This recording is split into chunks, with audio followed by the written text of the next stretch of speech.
সোহাল হচ্ছে ইয়াজুজ ও মাজুজ সম্প্রদায় কারা। এক ব্যক্তি বলল যে ইয়াজুজ ও মাজুজ সম্প্রদায়ের লোক জান্নাতে যাবে এবং মানুষ ও জিন জাতির সম্মিলিত সংখ্যার চেয়েও নাকি তারা বেশি হবে। তার এই বক্তব্যটা সঠিক কিনা দয়া করে এ বিষয়ে বিস্তারিত আলোচনা করে আমাদের বাধিত করতে হয়েছে। আমরা সুইডেন আঞ্জুমানের সদস্যরা ইন্টারনেটের মাধ্যমে সরাসরি হচ্ছে জবাব শোনার জন্য অধীর আগ্রহ অপেক্ষা করছে। এখানে প্রশ্ন ইয়াজুজ মাজুজ হচ্ছে হযরত নূহ আলাইহিস সালামের হাম শাম ইয়েফেস, আর হচ্ছে ওই কেনান যায়, কেনান তো কুফরি করে মারা গেল, কেনান কুফরি করে মারা গেছে, আর হাম আর শাম এই দুইজনের বংশধর রয়ে গেছে। ইয়াফেসের বংশধর রইল নূহ আলাইহিস সালামের ছেলে ইয়াফেস, তার বংশ ইয়াজুজ মাজুজ।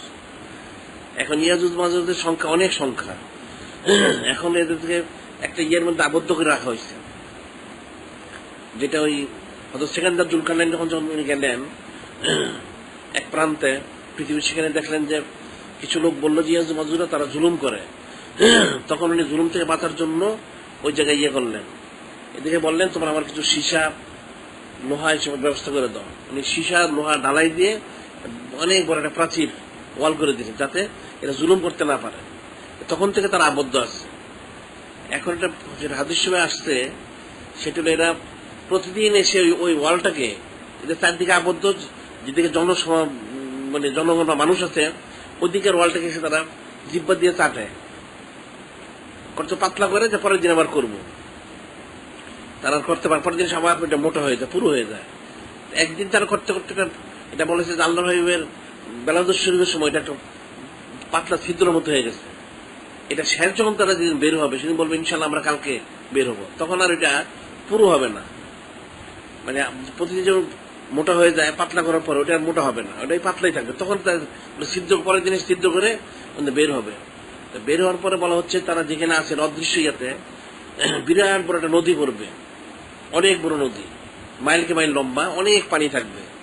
এরা প্রথম দলটা এরা যখন বের হবে এরা পিপাসা পানি পান করবে, শেষের দল আসার পর দেখবে ওই জায়গাটা মরু শুকায় গেছে, এত সংখ্যক তাদের হবে। আর এত তারা মানে ইয়ের মতো আর কি বলা যায় এদেরকে, রাক্ষস মানে খুব বেশি ইয়ে আর কি খাদক, যেটা আকৃতি মানুষের আকৃতি একটু বড় আকৃতি, হ্যাঁ, যেটা দত্ততালম বলতে মানুষ যেটা বুঝে, মানে সুরত তুলনামূলক বেশি বড়। এরা বের হলে প্রথম দলটা পানি খাবে, আস্তে আস্তে বের খাইতে দিতে থাকবে, শেষের দলটা যখন আসবে সে দেখবে নদীর কোনো অস্তিত্ব এখানে নাই, এরকম তারাই সমস্ত নানা নিয়ে করবে। তখন আল্লাহ পাক ওই সময় হযরত ঈসা আলাইহিস সালাম বলবেন যে আপনি তুর পাহাড়ে আশ্রয় নেন, মুসলমানদেরকে নিয়ে আশ্রয় নেন, এরা আসবে, এরা সেখানে এলোমেলো কাজ করবে, এরপর এদের আল্লাহ পাক একটা ইয়ে করবে, পড়ার পরে এদেরকে অসুখ বিসুখ হয়ে তার সহজে মারা যেতে থাকবে। মারা যাওয়ার পরে যখন এরা পচে গন্ধ বের হবে তখন দেখা যাবে যে আল্লাহ পাক খোদাই কিছু পাখি আসবে, এরা এসে তাদেরকে একজন করে নিয়ে কোথাও অদৃশ্য হয়ে যাবে। এরপর যে তাদের মারা যাওয়ার কারণে পচা গলার কারণে দুর্গন্ধ থাকবে, একাধারা 20-40 দিন বৃষ্টি হবে, সমস্ত ধুয়ে মুছে পরিষ্কার হয়ে যাবে। এদের সংখ্যা যেটা বলা হয়েছে, হ্যাঁ এদের অনেক সংখ্যা, কত সংখ্যা সে নির্দিষ্ট নয়। এটা আমভাবে বলা যায় তখন পৃথিবীতে মানুষের যত সংখ্যা তার চেয়ে অনেক বেশি সংখ্যা হবে, আর ওই সময় পৃথিবীতে মানুষের সংখ্যা কম হবে, কারণ এর আগে যে যুদ্ধ জেহাদ হবে, যেটা বলা হয়েছে যুদ্ধ হযরত ইমাম মাহদী আলাইহিস সালামের যে ইয়ের ব্যাপারটা, যুদ্ধ যে ইয়ের সময় এই মানে মুসলমানদের খ্রিস্টানদের বিরুদ্ধে যুদ্ধ হবে, তখন 1000-এর মধ্যে 999 জন লোক মারা যাবে, মুসলমান শহীদ হবে আর কাফেররা মারা যাবে। 1000-এর মধ্যে 999 জন, এমন কোন পরিবার থাকবে না যেই পরিবারের লোকজন ইমানদার থাকলে শহীদ হয় না আর কাফের থাকলে মারা যায় না। কারণ দুইটা গ্রুপ হবে, প্রথম হচ্ছে মুসলমানের খ্রিস্টান হবে এক পক্ষ, ইহুদিরা আলাদা, ইহুদিদেরকে তছনছ করে দেওয়া হবে। ইহুদিরা আবার যখন তছনছ হয়ে গেল তখন মুসলমানরা তখন বলবে যে আল্লাহ পাকের রহমত, আল্লাহ আমরা কামিয়াবি করছি, আর খ্রিস্টান বলবে ক্রুশের কারণে আমরা কামিয়াবি। তখন আবার মুসলমান আর খ্রিস্টান দ্বন্দ্ব শুরু হয়ে যাবে, আবার এই যুদ্ধ হইতে তখন অনেক খুন খারাপি হবে। তখন মুসলমানরা ওই সময় ইমাম মাহদী তালাশ করবে, খাইবার বন্ধ গিয়ে বসবে মুসলমানরা। সেখান থেকে হযরত ইমাম মাহদী জাহির হইলেন, ওনাকে নিয়ে তখন আবার যুদ্ধ শুরু হবে।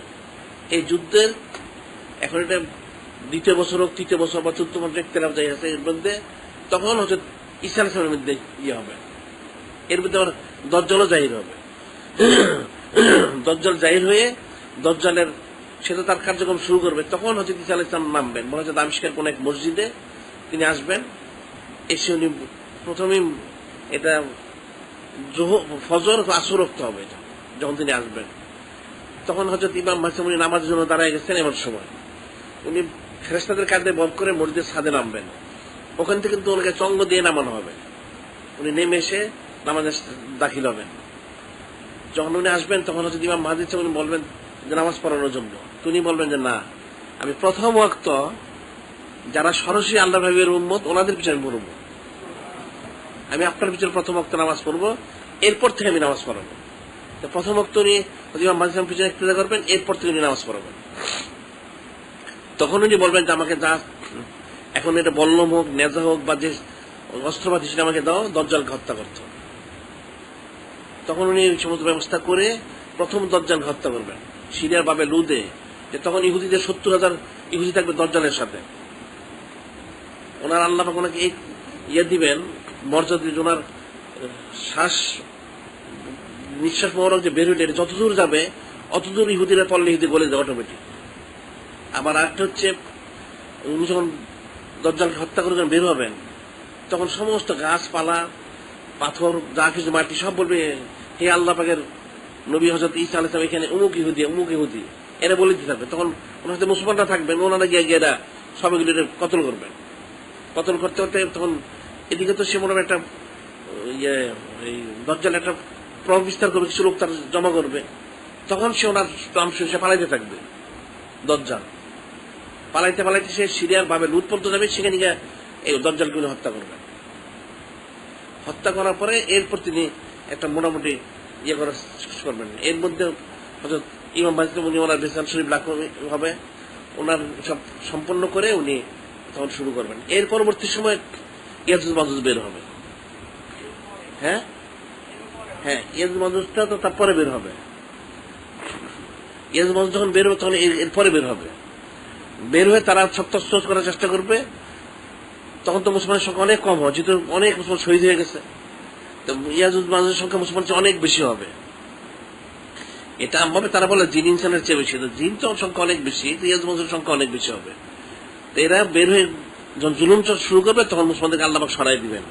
এদের সব যা করার তারা করবে, করার পরে এদেরকে আল্লাহ পাক নিশ্চিহ্ন করে দিবেন। নিশ্চিহ্ন করে দেওয়ার পরে যখন এদেরকে পাখিরা নিয়ে যাবে শেষে বড় ধরনের, তখন সেখানে বৃষ্টি হবে। বৃষ্টি হয়ে সব আবার ধুয়ে মুছে পরিষ্কার একদম, মানে যে দুর্গন্ধ বা যত কিছু পচা গলা আছে সব পরিষ্কার একদম পাকসাফ হয়ে যাবে। তখন হযরত ঈসা আলাইহিস সালাম নতুন করে আবার ইয়ে শুরু করবেন। ঈসা আলাইহিস সালাম করার পর না ঈসা আলাইহিস সালাম এখন এর ইখতিলাফ আছে, উনি কি 40 বছর করবেন অথবা উনি 33 বছর বয়স পরে ওনাকে তুলে নেওয়া হয়েছে। এটা দুইটা মত আছে। একটা হচ্ছে 33 বছর থেকে আর 7 বছর, উনি আর 7 বছর থাকবেন, উনি ঘর সংসার করবেন। আর আরেক মত হচ্ছে উনি মানে অবতরণের পর থেকে 40 বছর, দুইটা মত। এরপরে যখন উনি বেসালশিপ লাভ করবেন, এরপর ওনার খলিফারা থাকবেন। এই খলিফারা 60-70 বছর পর্যন্ত মোটামুটি ঠিক মতো পরিচালনা করবেন। এরপরে শুরু হবে। আর এর আরো অনেক পরে সূর্য পশ্চিম দিকে উদিত হবে। সূর্য পশ্চিম দিকে উদিত হওয়ার পরে 120 বছর থাকবেন দুনিয়া।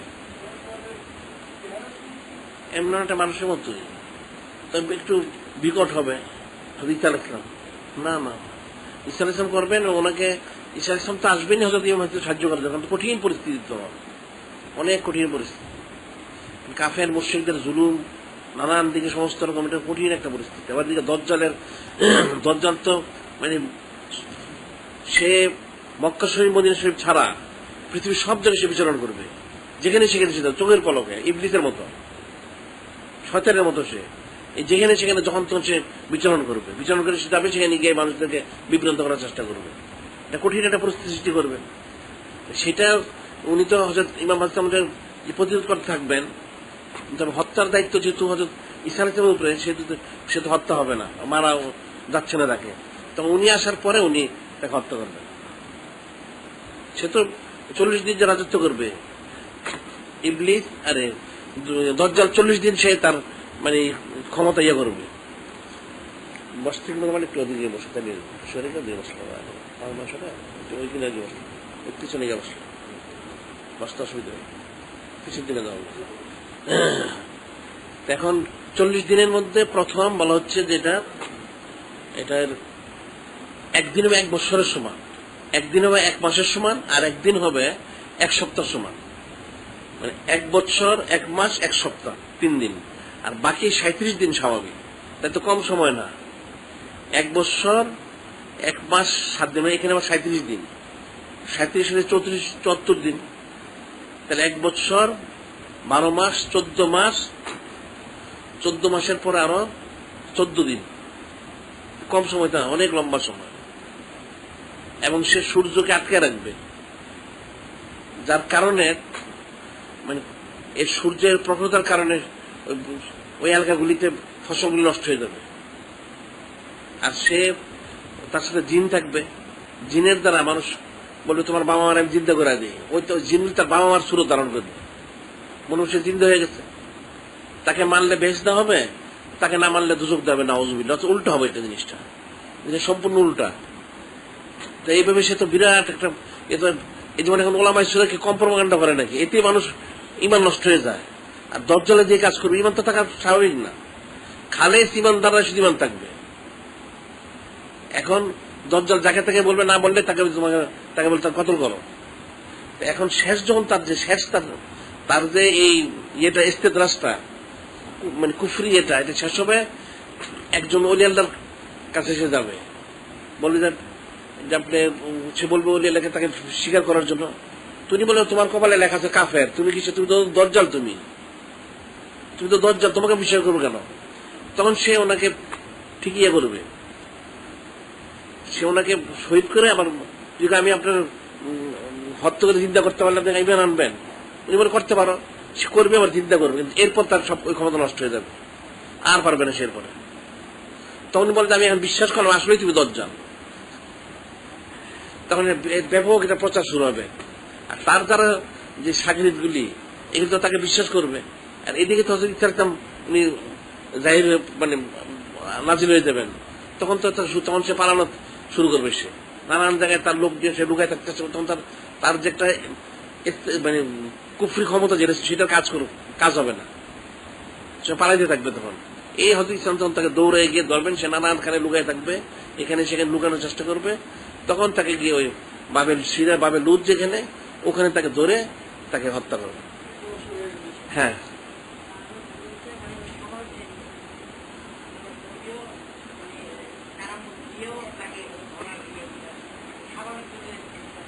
না এটা ওনার একটা কারামত, যত নবী থাকবেন না, মজুদ হবে না, কারামত হবে। ওনার কারামতের মাধ্যম দিয়ে তাকে পাকড়াও করবেন। হ্যাঁ, আর ওনার শ্বাস প্রশ্বাস যা চলতে থাকবে, ওটা ইহুদিগুলি পড়লে গলে যাবে অটোমেটিক। ওনার দৃষ্টিতে যতগুলি ইহুদি পড়বে, ওই পর্যন্ত ওনার শ্বাস বরফ যাবে, এবং ওইটার পৌঁছা মাত্রই মানে যার ইয়েতে পৌঁছবে, ওইটাই ওখানে গলে যাবে অটোমেটিক মানে একদম ইয়ে হয়ে যাবে। গলে গেলে যেরকম হয়ে যায়, গলে যাবে এটা।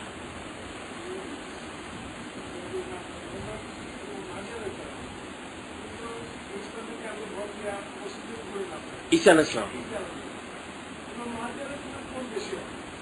উনি মক্কা শরীফ, মদিনা শরীফ, ওখান থেকে উনি জিহাদ করতে করতে উনি ওখানে যাবেন।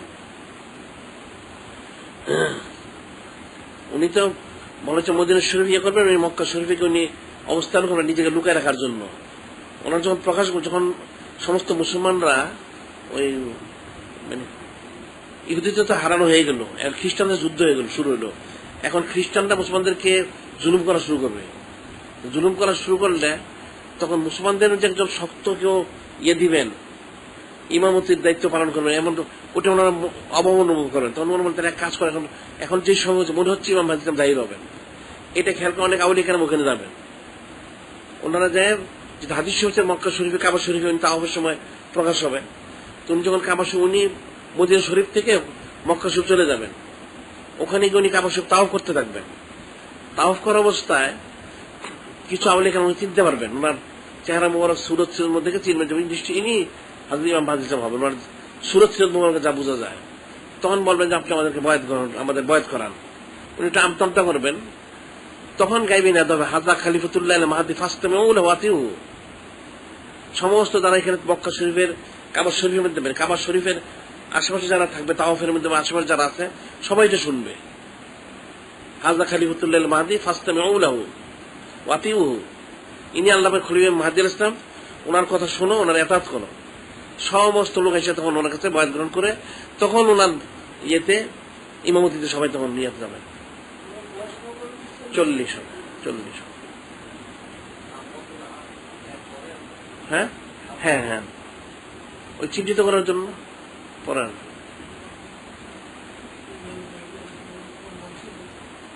আল্লাহ আল্লাহ আল্লাহ ওনার আব্বা আম্মা আমাদের নাম তো এরকমই, আল্লাহ আব্বা আম্মার নাম বলতে এরকম। সেটাই তো বলে, যেমন কাদিনে যেমন ইমাম মেহেদী দাবি করলো, মুখ দাবি করলো, সে তো এটা কোনো প্রস্তুতি হয় না, অবান্তর কথা, এটা বাজে কথা একটা। ওনার যেটা ইয়ে করে থেকেও মুখতালিফ, তারপরেও মদিনা শরীফ উনি বেলাল শরীফ লাভ করবেন, ওনার প্রকাশটা করবে মক্কা শরীফে। আমভাবে বলা যায় হেজাজ যে ভূমিটা মক্কা মদিনা শরীফে, এখানে ওনার অবস্থান থাকবে।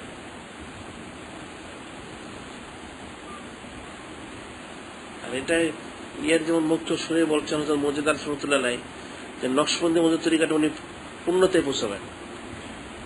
যে মাকামগুলি প্রকাশ করা হয় না, ওই মাকামগুলি তিনি প্রকাশ করবেন শেষগুলি।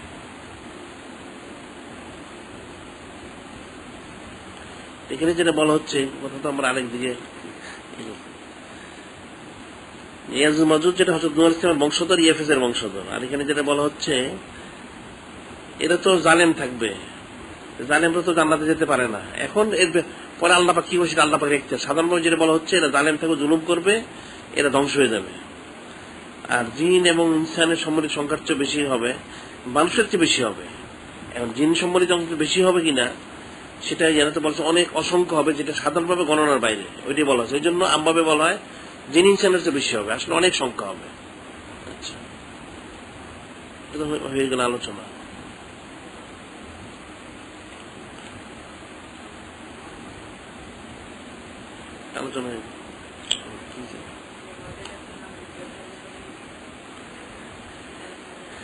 হ্যাঁ, উনি ওনার জানাজা, ওনার সমস্ত কিছু উনি সম্পন্ন করবেন। হ্যাঁ, উনি সব করবেন। তবে ওনার মানে মাজার শরীফ কোথায় হবে সেটাই নির্দিষ্ট করা হয় নাই। তো হযরত ঈসা আলাইহিস সালাম উনি বেসাল শরীফ লাভ করলে আল্লাহ রজস্বীর পাশে যে জায়গাটা আছে ওনার জন্য রাখা হয়েছে, ওখানে ওনাকে ইয়ে করা হবে। এমনি সাধারণ উসুল হচ্ছে, কোন নবী রসুল যখন ওনারা বেসাল শরীফ লাভ করেন, তখন ওনারা যেখানে ওনারা যে স্থানে করেন ওইটাই ওনাদের রজ শরীফ হয়। প্রত্যেক নবী রসুল এটি উসুল। হযরত ঈসা আলাইহিস সালামের জন্য ব্যতিক্রম, যেটা আল্লাহ নিজেই বলছেন যে ওনার রজ শরীফ আমার পাশে হবে। এই জন্য উনি যেখানে উনি বেসাল শরীফ লাভ করেন না কেন, ওনাকে ওখানে নিয়ে ওনার ইয়ে হবে, দাফন মোবারক সম্পন্ন করা।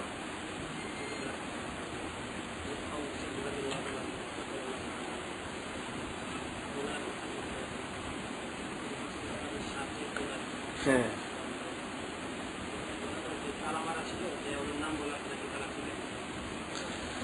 পাল্লা মারা ছিল না, মানে ওখান থেকে স্বাভাবিক ছিলেন, যেহেতু ওখানে ওই আল্লাহ বেসাল শরীফের পরে যখন ওনাকে রজ শরীফে রাখা হইলো আল্লাহকে, তখন এখানে হযরত উম্মে আয়েশা সিদ্দিকা রাদিয়াল্লাহু তাআলা আনহা, অন্য ওনারা থাকতেন, আর ফাতেমা রাদিয়াল্লাহু তাআলা আনহা।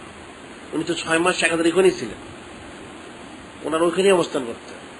হয়তো কখনো কখনো দিক সিদ্ধি থাকতেন, যাতে আদব আরো বেশি বজায় রাখা যায় সেই খেয়ালে, কিন্তু ওনারা ওইখানেই থাকতেন প্রায়, তো খোলাই ছিল। তবে আফজালুন নাস বাদানি আবু সিদ্দিক বলছেন যে তোমরা আল্লাহকে এটা বলো যে আপনার যে খাদেম মুমুক উনি এখানে ইয়ে করতে চান, যদি আল্লাহ অনুমতি দেন তাহলে তো অনুমতি দিচ্ছেন উনি। ওখানে যারা ছিলেন তারা শুনছেন, আর এটা না শোনার কি আছে এটা। তখন তো যেহেতু তখন যখন দেওয়া হইল ওনাকে, তখন পর্যন্ত যেহেতু হজরত ফাতেমা রাদিয়াল্লাহু আনহা তো 6 মাস পরে উনি বেচারশিপ লাভ করলেন, তো উনি তখন থেকে ওনার যেখানে আলাদা রজব করেন সেখানে নিয়ে গেলেন। আর এখানে উম্মুল মুমিনিন রাদিয়াল্লাহু আনহা ওনারা ছিলেন, শুধু ওনারা হুজুর শিবে থাকতেন, ওনারাই জিয়ারত করতেন সবসময়, এবং ওখানে ওনারা রাত্র কাটাইতেন, অনেক ওখানে ঘুমাইতেন, পাশে ঘুমাইয়ে থাকতেন, সারাক্ষণ অবস্থান করতেন। তারপর যখন পরবর্তী সময় যখন উমর বিন খাত্তাব যখন করা হইল, তখন তাকে যেহেতু উনি একদম মাহারাম, গায়ের মাহারাম উনি, ওখানে তখন তো থাকা চলে না, তখন ওনারা সবাই পাশে থাকতেন, পাশে হুজুর শরীফ জিয়ারত করতেন পর্দা করে গিয়ে। কারণ এর আগে তো যেহেতু আফজল বাদের মতো আবু সিদ্দিক উনি আসার আগে সবাই এইভাবে দেখতেন সাধারণভাবে, ওখানে তার কোনো ইয়ের প্রয়োজন ছিল না। যখন আফজল বাদার মতো আবু সিদ্দিক ওনাকে যখন এখানে রাখা হইলো, তখন উম্মুল হযরত আয়েশা সিদ্দিকার যখন বেরিত, সবাই ওনার পর্দা করে আসতেন জিয়ারত, যেহেতু উনি পিতা কাজে ওনার পর্দার শর্ত ছিল না। তারপরে যখন উমর বিন খাত্তাব যখন ওনাকে রাখা হইল, তখন আয়েশা সিদ্দিকা উনি নিজে পর্দা করে আসতেন, তখন এখানে আর কেউ থাকতেন না। এখন তো দরজা সব সিস্টেম হয়েছে, যেটা পরবর্তী সময় হয়েছে সেটা আলাদা, তখন তার কিছু ছিল না। এবং হযরত ওমর বিন খাত্তাব যখন রাখার জন্য বলা হলো, যখন আর্য করলেন, তখন উম্মুল হযরত আয়েশা সিদ্দিকা বলছিলেন যে আসলে আমি চিন্তা করছিলাম যে জায়গাটা আমার জন্য, যেহেতু হুজুর শরীফের মালিক তো উনি, ওইটা ওনার হুজুর শরীফ, ওনার অনুমতি ছাড়া তো এখানে কেউ থাকতে পারবে না। আর হযরত আবু বকর সিদ্দিক আফজল বাদরী উনি তো ওনার পিতা কাজে, ওনার তার অনুমতির দরকার নেই ওনার, সেই হিসেবে উনি এইভাবে থাকতে পারেন। আর ওমর বিন খাত্তাব উনি যখন থাকতে চাইলেন যে আমাকে ওখানে আমার দাফন মরণ সম্পন্ন করা হোক, তাহলে যেহেতু এটার মালিক হচ্ছেন উম্মুল মুমিনিন হযরত আয়েশা সিদ্দিকা রাদিয়াল্লাহু তাআলা, ওনার অনুমতি ছাড়াতে হবে না, ওনার অনুমতি দিতে হবে। উনি অনুমতি দেন, এরপরে আল্লাহ ভাবিকে জিজ্ঞাসা করা হোক, তারপর উনি যদি অনুমতি দেন তখন উনি থাকবেন। তখন উনি যখন ওনার প্রস্তাব দেওয়া হলো, উম্মুল মুমিনিন হযরত আয়েশা সিদ্দিকা রাদিয়াল্লাহু বলছে ঠিক আছে, যেহেতু উনি আরজু করছেন, তাই আমার জন্য করেছিলাম, এখন আমারটা আমি ছেড়ে দিলাম, কারণ একজনেরই বাকি ছিল, কেন আরেকজনের যে জায়গাটা আছে সে হচ্ছে ঈসা আলাইহিস সালামের জন্য। পরে আবার ওনার ব্যাপারটা জিজ্ঞাসা করলেন, আল্লাহ বলছেন ঠিক আছে, তখন উনি কোনো ইয়ে করেন।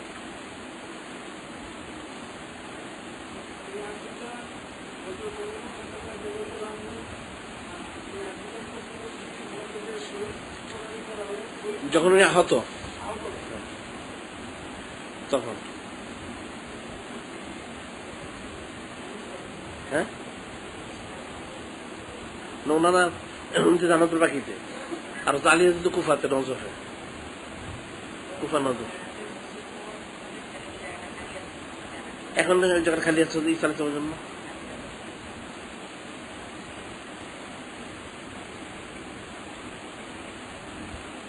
এখন ওনার জন্য আল্লাহ খালি আসতে আল্লাহ পাকের এখতিয়ার।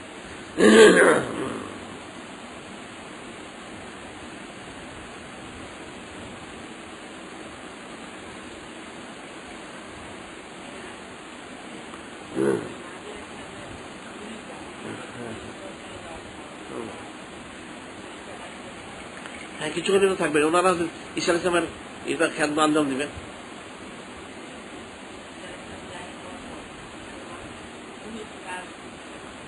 না, ওনার খলিফা তো ওনার মুরিদ হিসেবে ওনার মধ্যে থাকবে, ওনার সহবার ওনাকে, উনি তো নবীর রসুল হিসেবে ওনাকে ইয়ে করবেন। পরবর্তী ইমাম মাজিদ যারা ছিল ওনারা আবার পরে ঈসা আলাইহিস সালামের কাছে ইয়ে করবেন, বায়াত গ্রহণ করবেন। মানে আল্লাহের উম্মত থেকে সরাসরি প্রথম যদি ইমাম মাজিদ উনি দায়িত্ব পালন করবেন, হয়তো ঈসা আলাইহিস সালাম আসলে ওনারটা ওনারই থাকলো, উনি সহ ওনার লোকজন সহ ওনাকে খেদমতের আঞ্জামে ওনার খেদমত সাহায্য করবেন। তারপর যখন ইমাম মাজিদ যখন উনি বিদায় নিয়ে যাবেন, তখন ওনার সব লোক আমার সরাসরি ওনার কাছে বায়াত গ্রহণ করবেন, এমনিও বায়াত গ্রহণ করবেন, আগেও বায়াত গ্রহণ করবেন। মানে হযরত ইমাম মাজিদ থাকতো, ওনারা সকলে হযরত ঈসা আলাইহিস সালামের কাছে বায়াত গ্রহণ করবেন, তখন ওনার ইমামতিতে সব কাজগুলি হবে। জীবন তো রসুল, জরুরি কথা রসুল। হ্যাঁ, খেদমতের আঞ্জাম দেবেন। হ্যাঁ, তারপরে তো দেখা যেতে পারে ওনাদের ওই খলিফাদের থেকে হয়তো ওনার খলিফা হবেন, তারা পরবর্তী পরিচালনা করবেন। ওই সময় তো তারা খাস খাস যে লোকগুলি, ওগুলি তো সব ইমাম মাহদী ইসলামের সাথে জড়িত থাকবেন ওনারা। ওনাদের থেকে ওনারা গিয়ে আবার ওনার খলিফা হয়ে ওনার খেদমতের আঞ্জাম দিবেন পরবর্তী সময়। কারণ যারা মূল লোক তারা তো আগেই সংশ্লিষ্ট হয়ে গেছেন, আলাদা তো ভালো লোক আর নাই। হাজারের মধ্যে যদি 99 জন 999 জন যদি শহীদ হয়, থাকে কি তাইলে 1000-এর থেকে একজন, 1 লক্ষ থেকে তাহলে 100 জন, তাহলে 1 কোটির থেকে 1000 জন, তাহলে লোক কোথায়? হ্যাঁ, খালি হয়ে যাবে। তোমার খালি হওয়ার কারণে তো দজ্জালের এই দুষ্টমিটা সে বেশি করবে, ফাঁকা ফাঁকা জায়গায় গিয়ে শয়তানি করবে। আর ওই জন্য তো তখন ইয়াজ মাজুজকে প্রতিরোধ করা যাবে না। ওরা হয়তো চাইতো আল্লাহ ফেরেশতা করতে পারতেন, তো আল্লাহ বলেন তাদের হাইকোর্টটা জাহির হয়ে যাক। এর তো পুরোনা জানে ইয়াজুজ মাজুজ, এটা সে শুরু থেকে তারা জুলুম করত।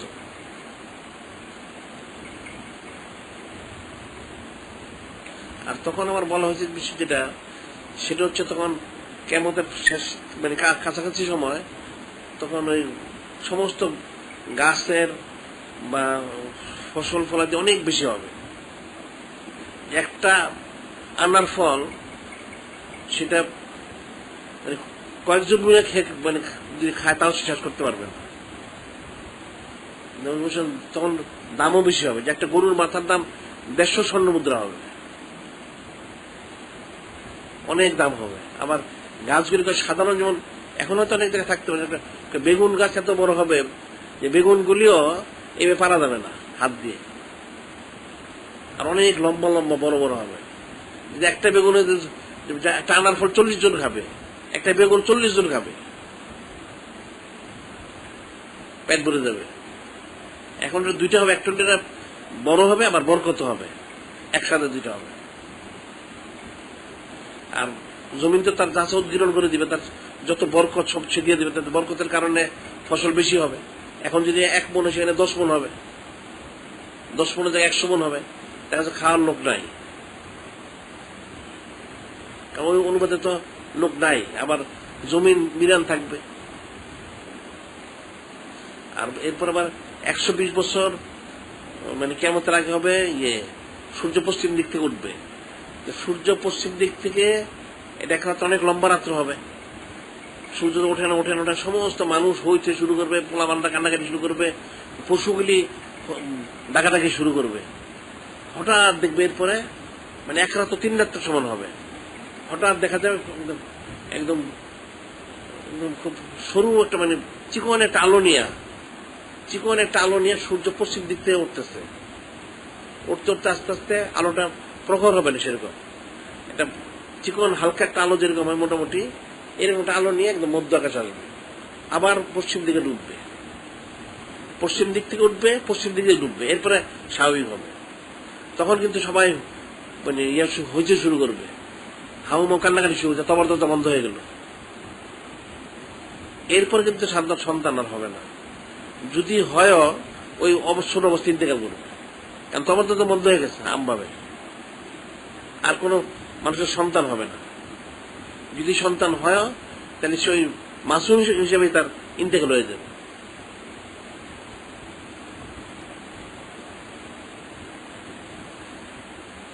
এখন সেই সময়টা আমাদের সময় থেকে দূর আছে অনেক।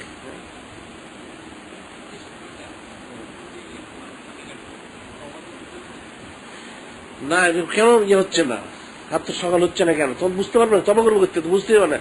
নেককারও তো তবা করবে, নেককারও তো তবা করে ফেলবে, হয়তো বুঝতে পারবে, হয়তো হইতে পারে এরকম একটা কিছু করো না। আর বৎকার তো তবা করবে না। বৎকারটা দেখা যাবে ওইভাবেই যখন হঠাৎ যখন জাহির হয়ে যাবে সূর্যটা, একটা তীক্ষ্ণ মানে হালকা একটা আলো নিয়ে সূর্য উঠবে। সূর্য আলোটা দেখলেই মানুষের মনে একটা হবে, ভীতি সঞ্চার হবে। এটা আবার কেমন? এটা সূর্যটা স্বাভাবিক সূর্যের যেরকম আলো থাকে এরকম আলো হবে না, এটা ব্যতিক্রম কিছু হবে, যেটা দেখলেই মানুষ একটু ভয় পেয়ে যায়। হ্যাঁ, ওইটা তো একদম যখন সিংহে ফুদ হবে তখন বাবা এটা এটা ওই সময় তো আস্তে আস্তে নেককার লোক ইন্তেকাল করতে থাকবে, নেককার লোকেরা আস্তে আস্তে ইন্তেকাল করতে থাকবে ওঠার পর থেকে, করতে করতে করতে যখন সমস্ত নেককার শেষ হয়ে যাবে যারা, তখন শেষে বলা হচ্ছে যে ওই হাফসি কিছু কৃতদাস তারা কাবা শরীফের একটা একটা করে ইট খুলে ফেলবে। ওইটা আল্লাহ বলছে যে আমি দেখতে পাচ্ছি হাফসি কৃতদাসগুলি কাবা শরীফ ইটগুলি খুলে ফেলতেছে। তখন কোরআন শরীফটা এর মধ্যে হয়তো জীবনের সব কোরআন শরীফ লেখাগুলি যেগুলি নিয়ে যাবে, অদৃশ্য হয়ে যাবে। তখন কোরআন শরীফ খুললে আর কোনো লেখা পাবে না, তখন তারা কাবা শরীফটা খুলে ফেলবে আস্তে আস্তে। এরপরেই ওই সিঙ্গাপুর শুরু হবে। যখন ওইটা 120 বছর মেয়াদ পুরো হয়ে গেল, তখন সিঙ্গার ফুট এরকম হয় প্রথম, যে সিঙ্গার ফুটা প্রথম এটা সাধারণ একটা মানুষ একটা আওয়াজ করলে যেরকম, মানে একটা সাধারণ বাঁশির একটা আওয়াজ যেরকম, এটা হালকা একটা আওয়াজ হবে, সব জায়গায় সমান শোনা যাবে। সবাই বলবে ব্যাপারটা কি, এরকম আওয়াজ হচ্ছে কেন, যেদিকে যায় সেদিকে আওয়াজ, যেদিকে যায় সেদিকে আওয়াজ, ব্যাপারটা কি। এখন এই আওয়াজ যখন মানুষের মধ্যে আপসাবি একটা আতঙ্ক সৃষ্টি হবে। এখন আওয়াজটা প্রখর হইতে থাকবে, প্রখর হইতে হইতে দেখা যাবে আস্তে আস্তে মনের বাঘ বল্লুক সেগুলি সব মানুষের কাছে আসবে, আস্তে আস্তে সব পশু জিন ইনসান এক হয়ে যাবে। এটা কি, কিসের আওয়াজ? যখন খুব প্রখর আওয়াজ, আওয়াজ অনেক আস্তে আস্তে মানুষ মারা যেতে থাকবে, পশু মারা যেতে থাকবে, আওয়াজ সহ্য করতে পারে সবাই। আওয়াজের তীব্রতা এটা তার কানে আঙ্গুল দিয়ে কাজ হবে না, ওটা আওয়াজটা তার মধ্যে প্রবেশ করবেই। মানুষ আস্তে আস্তে পশু জিন ইনসান মরতে থাকবে, তা বিকট যখন বাড়তে থাকে মানুষ তো মরবে। এরপর যেটা বলা হচ্ছে পাহাড়গুলি উঠতে থাকবে তুলার মতো, এরপর আসমান খুলে খুলে পড়তে থাকবে। তখন মানুষের মধ্যে মানুষ শেষ হয়ে যাবে, আওয়াজের তীব্রতার কারণে সব জমিন চৌচির হয়ে যাবে, আসমান ফাটবে, যা চন্দন সব টুকরে টুকরে পড়তে থাকবে। তো তারপর আস্তে আস্তে একাধারা 6 মাস আওয়াজ হইলো, এরপরে সব অদৃশ্য হয়ে গেল। আবার আল্লাহ পাক 6 মাস পরে সৃষ্টি করবেন। হ্যাঁ, কবরবাসী তো কবরবাসীতে থাকবে। হ্যাঁ, কবর থাকবে, কবরবাসীর জন্য তো এই ইয়েটা না, তারা অনুভব করতে পারে হয়তো, কিন্তু মূল হলে যারা জমিন আছে তাদের জন্য না। এটা পরে উঠবে, এটা পরে উঠবে। এমনি বলা হয় যে 3টা, আসলে শিখে ফুদ হবে 4টা। একটা কিয়ামতের ইয়া দেওয়া হবে, এটা সব নিশ্চিহ্ন করে দেওয়া হলো, তারপর আবার ওঠানো হবে, ওঠানোর পরে আবার আরেকবার হবে যখন আল্লাহ পাক যখন এই ইয়ে দিয়ে আর কি আরো সহ যেখানে যখন কুতুবদের যখন অবতরণ করবেন, এটা 4র্থবার। ওই 4র্থবার এটা বলা হয়েছে যে যখন সবাই বেহুশ হবে, হয়তো মুসা আলাইহিস সালাম তখন বেহুশ হবেন না, যেহেতু উনি তুর পারে বেহুশ হয়েছিলেন। এটা ওনার একটা খুসরত বর্ণনা করা হয়।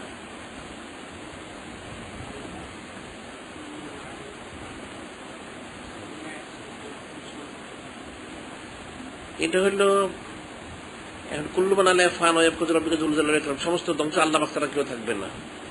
এটার 2টা অবস্থা আছে।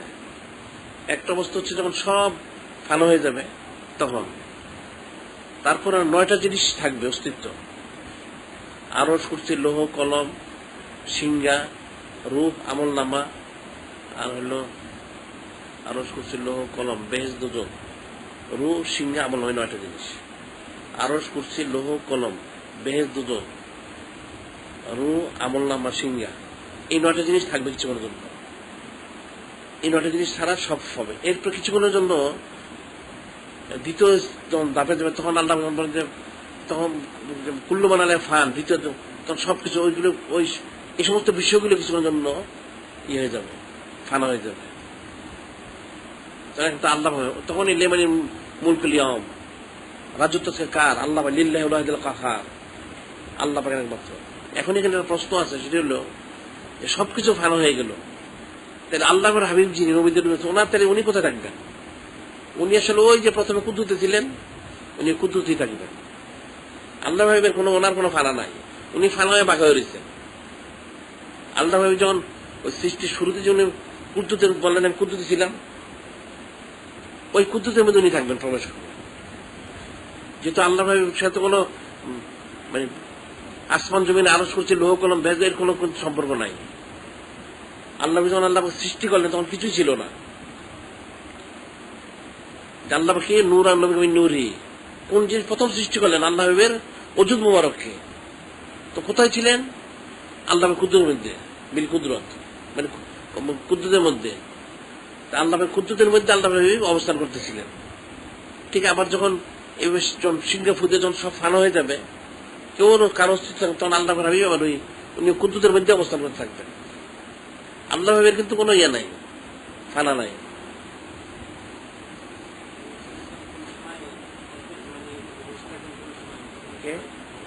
ওটা হলো যখন আল্লাহ পাক কুদরতি আরশ যখন জমিনে নামবেন বিচারের জন্য, ওই সময় যখন সিংহাটা ফুদা হবে, ওই সময় হযরত মুসা আলাইহিস সালাম উনি বেহুশ হবেন। হ্যাঁ, ওনার হুশ থাকবে।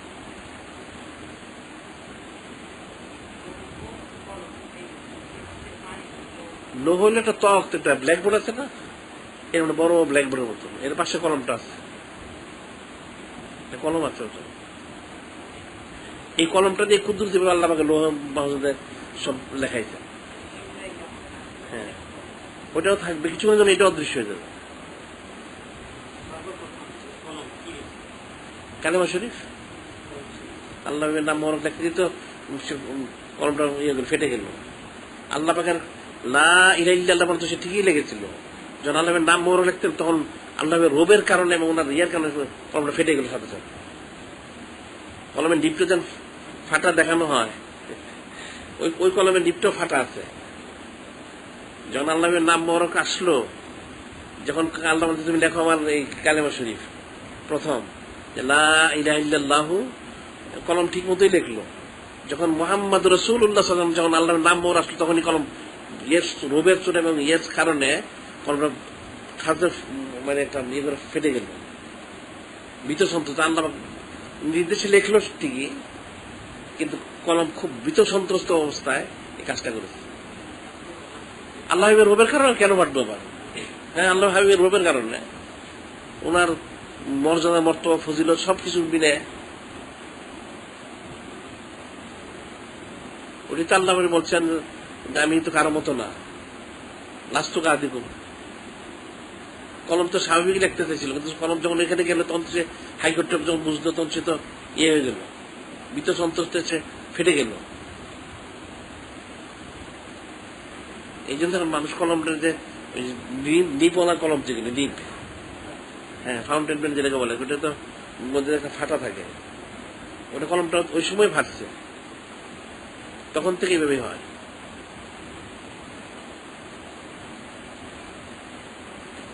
এটা আল্লাহ হাবিবের রূপের কারণে, মর্যাদা মর্তবা ফজিলতের কারণে।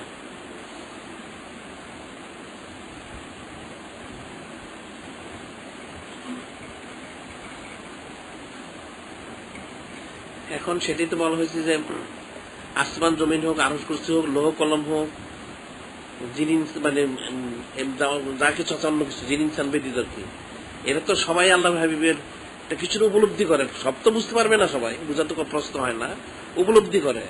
এখন জিন ইনসানই গাফেল, জিন ইনসানরাই শুধু গাফেল, সবাই উপলব্ধি করে। তাহলে একটা কলম লিখতে যাবে, তার নিপটা তো বন্ধ, সে ফাটবে কেন? সে ফাটার কি কারণ? আল্লাহ পাক বলছেন আমি লিখবো, কিন্তু আল্লাহ হাবিবের শান যখন আসলো তখন থেকে সে তার অস্তিত্ব সে রাখতে পারলো না, না রাখতে পারে তো স্বাভাবিক। এটি তো আদব। কলম যে ফাঁসছে, এটা কলম আদব প্রকাশ করেছে। আকাশে 4টা 2 ভাগ হয়ে গেল না, আকাশে 4টা 2 ভাগ হইল, সে তো আদব করলো। যখন তার 2 ভাগ হয়ে গেল, থরথরে কাঁপতেছিল 4টা 2 থেকে গিয়ে, অনেকক্ষণ ছিল এটা। চারটে জিজ্ঞাসা করতে কাঁপতেছে কেন? চার তো জবাব দিয়েছিল যে যিনি আল্লাহ পাকের হাবিব, নবীদের নবী, রাসূলদের রাসূল, যিনি নূরে মুজাসসাম হুজুর পাক সাল্লাল্লাহু আলাইহি ওয়াসাল্লাম, উনি আদেশ করেছেন। এখন এই আদেশ পালনে আমার কোনো ত্রুটি হয় কিনা, এই ভয়ের কারণে তার থরথর করে কাঁপতেছিল। সুবহানাল্লাহ। কিন্তু সোজা বিষয় না, 4 তো 2 ভাগ হইলো ঠিকই, ইশারা কোনো মাত্র 2 দিকে সরে গেল, অনেক দূরে গেল, পাহাড়ের 2 দিকে দেখা গেল চাঁদগুলি, এবং 2 দিকে তো 4 তো কাঁপতেছিল। তার তুমি কাঁপো কেন? কাঁপার তো কোনো কারণ নেই কেন? আবার একটি কারণ শুধু যে আল্লাহ যে নির্দেশ করতে আদেশ করেছেন, এটা আমার দ্বারা পুরা তামিল হয় কিনা, কোন কোন ত্রুটি হয়েছে কিনা বেয়াদবি। এই যে লাওয়াং জাল্লাহ হাদাল কোরআন আল্লাহ জাবালি লড়াই তো খসিয়াম মতাসলমিন খসিয়াতিল্লাহ, কোরআন শরীফ যদি পাহাড়ে না যেতে, কোরআন শরীফ পাহাড় তো বরদাস্ত করতে পারতো না, টুকরো টুকরো হয়ে যেত। ব্যাপারটা তো এরকমই, চাঁদ তো সেটা বরদাস্ত করতে পারতেছিল না। এই জিনিসটা কিন্তু, এই অবস্থাটাই কিন্তু হবে হাসনের ময়দানে। যেটা আমরা বলি যে হাসনের ময়দানে যখন ওই মানে সমস্ত জমা হয়ে যাবে সবাই, তো জমা হয়ে আল্লাহ পাক যখন আরো সে মহল্লা সব ইয়ে হবে, নাজিল হবে না কেন, কুদরতি পাবে, তখন কুদরতি যখন সেখানে ইয়ে করবেন, তখন তো সমস্ত হাসনের ময়দান মনে হয় এই যেমন চারজন থরথর কাঁপতে থাকবে, সব মনে হয় সবকিছু তস্ত এখন কাঁপতে কাঁপতে রোবে, মনে হয় সব নিশ্চিন্ন হয়ে যাবে। তখন আল্লাহ সেজদায় যাবেন, বলবেন হে বারে আলাই, তো কঠিন অবস্থা আল্লাহ জালালিয়াতের কারণে সব মনে হচ্ছে এখন শেষ হয়ে যাবে। তখন আল্লাহ যখন সেজদায় যাবেন, তখন আল্লাহ বলেন হে আমার কি আপনার ইয়ে সুপারিশের বিষয় আছে, এটাই সাফাতে কোবরা। তখন আল্লাহ বলবেন যে হে বারে আলাই, আপনার রোবের কারণ আছে, সব শেষ হয়ে যাচ্ছে, আপনি দয়া করে, অর্থাৎ রোবের মানে জালালিয়াতের জায়গায় জামালি ইয়া করেন। তখন ওটা আল্লাহ ইয়ের কারণ সাথে সাথে আস্তে আস্তে সমস্ত কায়নাতটা ওই জালালি থেকে জামালি সুরত ধারণ করবে, তখন আবার সব স্বাভাবিক হবে। তখন আল্লাহ পাক বলবেন হে আমার হাবিব, ঠিক আছে, এখন তো আপনার সুপারিশ গ্রহণ করা হলো, এখন আপনি বলেন প্রত্যেককে পর্যায়ক্রমে সুপারিশ করুন। তখন সবাই সুপারিশ করবেন। ব্যাপারটা হচ্ছে যে চাঁদ যে থরথর করে কাঁপলো, কলমে নিপটা ফেটে গেল, এটা এইভাবে হয় না। আর মানুষই তো সেটা বুঝলো না।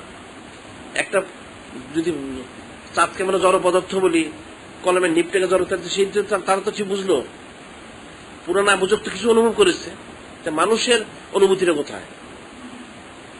এই যে হাবিগুলি, এই খারিজি রাফিজি মৌদুদি দেবন্দুগুলি যারা রাজাকাররা বলে যে আল্লাহের শানের খেলাফ, এটা আসলে বুঝতে পারে না।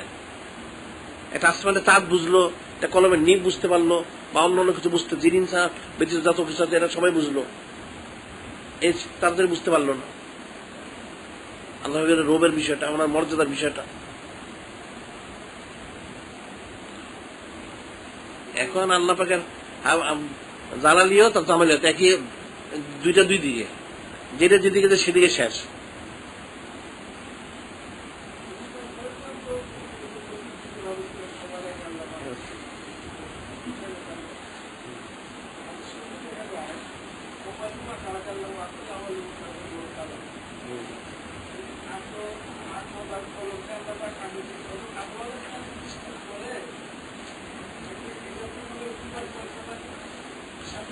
না না, এটা ছিল আল্লাহের সৃষ্টি করার পরে, এটা হচ্ছে দুই ধাপে দুইটা প্রথম। সবটা তো এখন উমুকটা প্রথম, যেমন তাহলে ইসলাম প্রথম গ্রহণ করছেন কে? ইসলাম প্রথম গ্রহণ করছেন কে? হ্যাঁ, পুরুষদের মধ্যে উনি, মহিলাদের মধ্যে খালিদ কুবরা দিলে তালা না, আবার ছেলেদের মধ্যে আলী দিলে তালানো, আর খাদেমদের মধ্যে জায়দরা দিলে তালানো। এখন চারজনের তো প্রথম, তাহলে এখন কেমন হইল? চার স্তরে চারজন। ঠিক আল্লাহ প্রথম সৃষ্টি হয়েছেন, এখন আকল মানুষকে যখন সৃষ্টি করা হচ্ছে, তখন তার আকলটা প্রথম সৃষ্টি করা হচ্ছে, তখন আকলটা সৃষ্টি হচ্ছে। আর কলমটা সৃষ্টি হয়েছে যখন এই ইয়ে করা, তখন প্রথম কলমটাকে সৃষ্টি করা হয়েছে। দুইটা দুই দেবে প্রথম, দুইটা এক জায়গায় প্রথম না, দুইটাই প্রথম। তো দুই স্তরে দুইটা প্রথম, এক স্তরে তো দুইটা প্রথম না, দুইটা প্রথম হয় কেমন? একটা আগে বড় হইতে হয়, ওই হিসেবে এক এক স্তরে একটা প্রথম। এখন এরা ওই বাতিল ফেরকা বদ মাজাবের লোকগুলি বলে যে আল্লাহ কলম সৃষ্টি করছেন আগে, আল্লাহ আকল, আকল কি ফাঁকে বাতাসের মধ্যে আসলো না কলম বাতাসের মধ্যে আসলো? এদের অজ্ঞতা মূর্খতা এরা। আল্লাহ পাক তো প্রথম আল্লাহ হাবিবের ওজুদ ওর সৃষ্টি করছে, নূরা নবীকে আমি নূরহি, ওখান থেকে সৃষ্টি করে আল্লাহ পাকের হাবিবের ওজুদ মোহর সৃষ্টি করলেন, আল্লাহ হাবিবের ফয়সালা করে, এরপর সেখান থেকে একটা অংশ নিয়ে দাবে দাবে প্রথম একটা সৃষ্টি করলেন। মানুষের যখন হইলো তখন আকলটা প্রথম সৃষ্টি করা হইলো। এখন এই সমস্ত লিপিবদ্ধ করার ব্যাপার যখন আসলো, তখন কলমটা সৃষ্টি করা হইলো, এইভাবে দাবে দাবে গেল। সবসময় সবটা তো একভাবে না। এখন এরা ব্যাখ্যা করে এই বদ মাযহাবের গুলি, যে আল্লাহ ভাবের নূর সৃষ্টি হচ্ছে কোথায় দেখা যাচ্ছে কোরআন শরীফে হাদিস শরীফে আকল সৃষ্টি করছেন প্রথম, কলম সৃষ্টি, তাদের অনেক কিছু প্রথম সৃষ্টি করছেন। প্রথম তো অনেক জিনিস হইতে পারে, এক এক ধাপে একটা প্রথম। এরা কিন্তু এগুলির অপব্যাখ্যা করে ওলামায়ে সূরা। আমি বললাম যে প্রথম তার ইসলাম আনলেন কে, গ্রহণ করলেন উম্মুল হযরত খাদিজাতুল কুবরা রাদিয়াল্লাহু তাআলা, আবার এদিকে আবু সিদ্দিক রাদিয়াল্লাহু তাআলা, আবার এদিকে যায়েদ রাদিয়াল্লাহু তাআলা, আলী রাদিয়াল্লাহু তাআলা, প্রত্যেকে তো প্রথম ইসলাম আনছেন এক একজনের অবস্থা অনুযায়ী।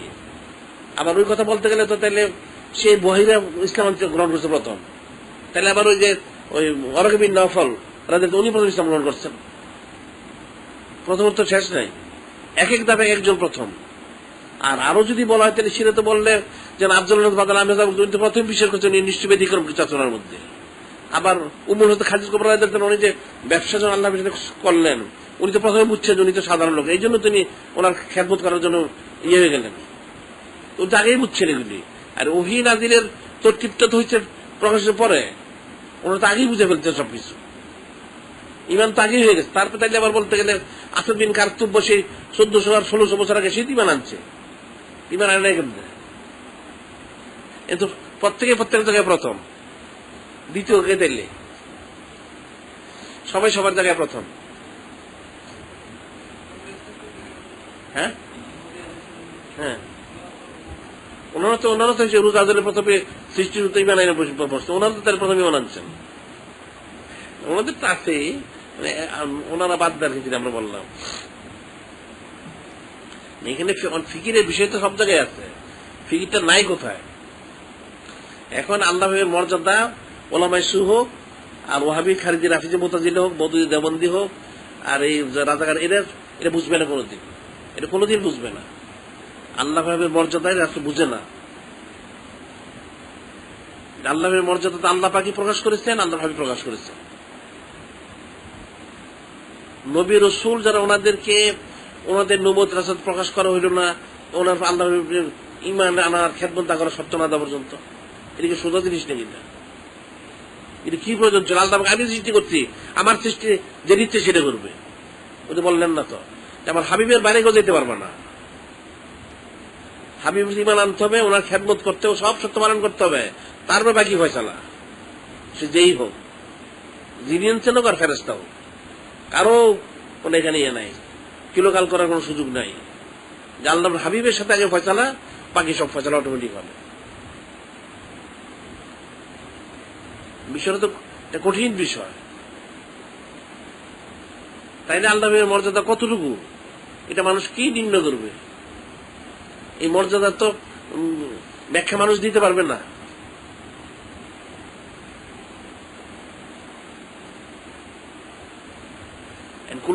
কুল্লু মান আলাইহা ফান ওয়া ইয়াবকা রাব্বিকা যুল জালালি ওয়াল ইকরাম, সব শেষ হয়ে যাবে। আল্লাহ পাক থাকবেন, তেমন আল্লাহ পাক থাকবেন, তো আল্লাহ পাকের কুদরত থাকবে না, আল্লাহর কুদরত থাকবে না। কোনটা কুদরত কি থাকবে না? থাকবে না। তাহলে তো আল্লাহ তো কুদরতের মধ্যে আছেন, তাহলে উনি আমার থাকেন না কেমনে? আল্লাহ হযরত জাবের বলেন যে আকবিনে আন আউয়ালি শাইইন খালাকাল্লাহু ক্বাবলা আল আশিয়া নূরান নবিকা মিন নূরিহি।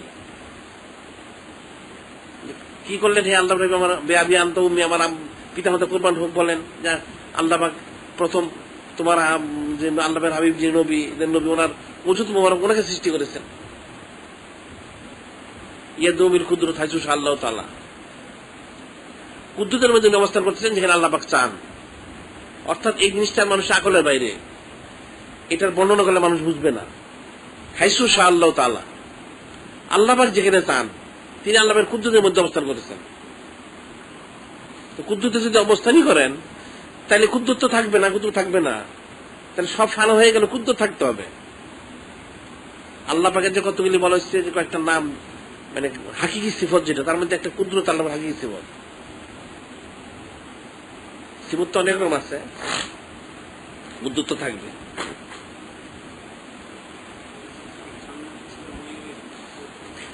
হ্যাঁ, এটা তো ইমাম কাজী রহমতুল্লাহ ওনার ইয়াতে লেখছেন, ওই বইটার নাম, ওই বইয়ের মধ্যে লেখছেন ইমাম কাজী রহমতুল্লাহ আল্লাহ জান্নাতে ছিলেন, কিভাবে ছিলেন, পর্যায়ক্রমে আসছেন, এটা বর্ণনা আছে, ঠিকই আছে। এখন এটাকে আল্লাহ পাক হয়তো এক একভাবে একই সময় রাখা পছন্দ করছে, সময় রাখছেন। হ্যাঁ,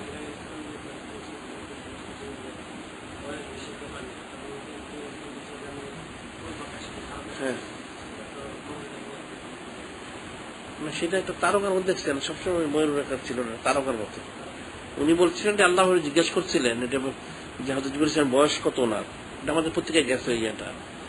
উনি বলছেন যে আমার বয়সটা আমি জানি না কত, তো আমার একটা বিষয় জানা আছে, সেটা হচ্ছে আমি একটা আকাশে একটা তারকা দেখেছিলাম, ওই তারকাটা 70,000 বছর উদিত হয়ে থাকতো, আবার অস্ত গেলে 70,000 বছর গায়েব থাকতো। এইভাবে আমি 72,000 বার দেখেছি। তাহলে 70,000 শুধু 1,40,000 ইন্টু 72,000, এত ওনার বয়স। দেখা যায় অনেক 600 কোটি বছরের, 1000 কোটি। এটা হচ্ছে ওনার, উনি বলছেন এটা হচ্ছে ওনার সৃষ্টি, উনি সৃষ্টির এটা দেখতে পাইছেন। সৃষ্টির দেখছেন, এরও তো আগে আল্লাহ সব সৃষ্টি করেছেন। এখন যেমন ইয়েরা বলে, বৈজ্ঞানিকরা বলে এটা পৃথিবী 1000 কোটি, 2000 কোটি, 5000, 10,000 কোটি বছর আগে সৃষ্টি হয়েছে, এটা তাদের একটা অনুমান বলে। কিন্তু এখানে কিন্তু শরীরের একটা ইয়ে পাওয়া যায় যে সৃষ্টি একটা মোটামুটি একটা কত অনেক লম্বাটায়।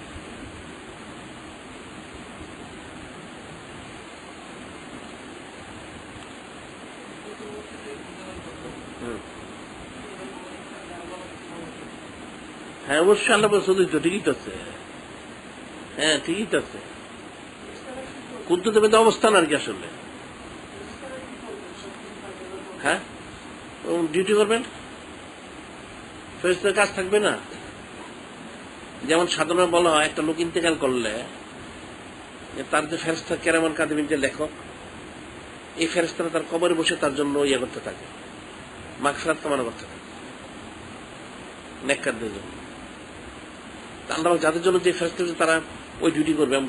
যেমন মানুষ যখন জান্নাতে অর্থাৎ কিয়ামত হয়ে যাবে, ফেরেশতাদের ডিউটি তো থাকবেই, আল্লাহের কুদ্দুত থাকবে না। কুদ্দুত থাকলে তো ডিউটিও থাকবে। এখন তখন কে কি করবেন সেটা আল্লাহ পাক ফয়সালা করবেন, কুদ্দুত তো থাকবে। এখন আল্লাহ পাক এত, এখন যেমন সাধারণ বলা হয়েছে একটা লোক, সাধারণ লোককে 10 বেহেশত আর 10 দুনিয়ার মতো বেহেশত দেওয়া হবে। আম বেহেশতি, সাধারণ বেহেশতি, সে পৃথিবীর 10 গুণ পাবে একটা সাধারণ বেহেশতি। তাহলে এখন 10 গুণ একটা লোক পাবে, খাস যারা তার কত গুণ পাবে? এখন এটা সাধারণ বোঝার জন্য যথেষ্ট এতটুকু। যেমন আকাশের দিকে যদি তাকায়, যদি কোন কোন তারকাগুলি আছে পৃথিবীর থেকে কোটি কোটি গুণ বড়। এখন দেখা যায় আকাশে যতটুকু জায়গায় তারকা, তার চেয়ে খালি জায়গা কিন্তু বেশি। যদি ভালো করে লক্ষ্য করে সে দেখবে আকাশের মধ্যে তারকা যতটুকু, খালি জায়গা কিন্তু হচ্ছে বেশি। এখানে তো একটা অনুভব করা যায় কত বড় দুনিয়াটা। একটা তারকা যদি পৃথিবীতে কোটি কোটি গুণ বড় হয়, সেটার ফয়সালা কি? 10 দুনিয়া কোনো কোটি দুনিয়া দিলে কি আল্লাহ পাকের তো শেষ নাই? যেটা তাদের যেমন বলা আপাতত যে আবিষ্কার, যেটা সবচেয়ে বড় নক্ষত্র, যেটা সূর্য একটা নক্ষত্র, কুয়াশারটা 200 ছায়াপথ কালীকৃত আলোকিত করতো, 200 ছায়াপথ। একটা আমাদের সৌরজগতে এটা কতগুলি গ্রহ নক্ষত্র নিয়ে সূর্য প্রধান। তা আমাদের নক্ষত্র জগতে 10,000 কোটি সৌরজগৎ আছে, 10,000 কোটি সৌরজগৎ। এখন এরকম একটা নক্ষত্র জগৎ, অনেকগুলি নক্ষত্র মিলে একটা ছায়াপথ। এর 200, তাদের বক্তব্য, এখন বৈজ্ঞানিকদের বক্তব্য হচ্ছে 200 ছায়াপথ আলোকিত করতে একটা কুয়াশার 10,000 কোটি সূর্যের 1000 গুণ বেশি ক্ষমতাশালী কুয়াশারটা। এখন এটা একটা বৈজ্ঞানিক এটা একটা সাধারণ বিষয়। তা আল্লাহের কুদ্দুত তেলে কতটুকু? এখন ওই কুয়াশার তো আকাশেই আছে, ওটা দেখা যায় ছোট একটা। আর সাধারণভাবে পৃথিবীর থেকে 13 লক্ষ গুণ বড় হচ্ছে সূর্য। পৃথিবী থেকে 13 লক্ষ গুণ বড় সূর্য। সূর্যের থেকে লক্ষ লক্ষ গুণ বড় তারকা আছে। হ্যাঁ, প্রথম আকাশের নিচে। আবার বলা যায় প্রথম আকাশটা হচ্ছে দ্বিতীয় আকাশের তুলনায় ডিমের মতো, প্রথম আকাশটা এত বড়, এটা দ্বিতীয় আকাশের কাছে গেলে মনে হচ্ছে ডিম, এটা আবার দ্বিতীয় আকাশটা মনে হচ্ছে তৃতীয় আকাশের কাছে ডিমের মতো, আবার তৃতীয় আকাশটা হচ্ছে চতুর্থ আকাশের কাছে এরকম, চতুর্থ আকাশটা হচ্ছে পঞ্চম আকাশের কাছে এরকম, পঞ্চম হচ্ছে ষষ্ঠ আকাশের কাছে, ষষ্ঠ আকাশ সপ্তম, সপ্তম আকাশটা হচ্ছে আল্লাহ পাকের কুরসি যে রয়ে গেছে এর নিচে এরকম। এই যে বিষয়টা, আরশটা আবার এরকম। এরপর আবার বলে যে জায়গাটা পুরো ফাঁকা যেটা বলা হয়, যেমন এটা তো হচ্ছে যেমন আলমে খলক আর আলমে আমর দুইটা, তো আলমে খলক শেষ হলে আরশে মোল্লা পর্যন্ত, এটা আলমে আমর। তা আলমে আমরের কাছে পুরো আলমে খলক আবার এরকম, পুরা আলমে খলক যেটা এই যে আরশের থেকে নিচ পর্যন্ত আছে, এই পুরোটা হচ্ছে আলমে আমরের কাছে ওই ডিমের মতো। এটা উদাহরণ আর কি, বরং তার চেয়ে আরো কম হইতে পারে। এখন এটার হিসাব তো মানুষ মিলাইতে পারবে না। তাহলে আল্লাহ পাক 10 দুনিয়া গেল, 10,000 দুনিয়া, 10 কোটি দুনিয়া যদি দেন, তাতে অসুবিধার কি আছে? আরো বেশিও দিতে পারেন। আর আল্লাহ পাক কুদরতি ভাবে এটা ছড়াই দিবেন। এখন হাসরের ময়দানে সমস্ত লোকের জায়গা হবে, যেভাবেই হোক, হয়তো দাঁড়ানোর জায়গা পাবে সবাই, আম পাবে। কত হাজার লক্ষ কোটি লোক মারা গেছে, জিন ইনসান। আবার ক্ষেত্র বিশেষে পশুদেরকেও উপস্থিত করা হবে, পশু পাখিদেরকে। যে সমস্ত পশু পাখিগুলি আরেকটা পশু পাখি জুলুম করেছে, ওটার উপস্থিত করে তার কাফারা দিয়ে করে তাকে গায়েব করে দেওয়া হবে। তাহলে হাসরের ময়দানটা তো পৃথিবীতে হবে, হাসরের ময়দানটা পৃথিবীতে হবে। এখন বলা হচ্ছে যেটা এই বাইতুল মুকাদ্দাস শরীফের সেন্টারটা হবে, এটাকে কেন্দ্র করে পুরো পৃথিবী ছড়ানো হবে। পুরো পৃথিবী তাহলে কত বড় হবে পৃথিবীটা। এখন আসলে এই জন্য বলা হচ্ছে আসলে সব কুদরতের ব্যাপার, এগুলি এটা মানুষ আকল দিয়ে বুঝতে পারবে না, সমঝ দিয়ে বুঝতে পারবে না। এটা হলো কুদরতের অন্তর্ভুক্ত, পুরোটাই কুদরতের মধ্যে।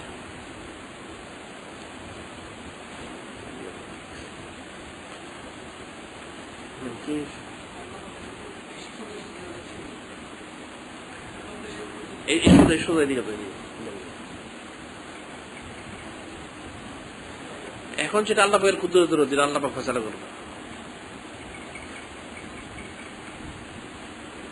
এটা এবার সোজা দিয়ে দাও, ওই কর্নার দিয়ে গেলে কি হবে?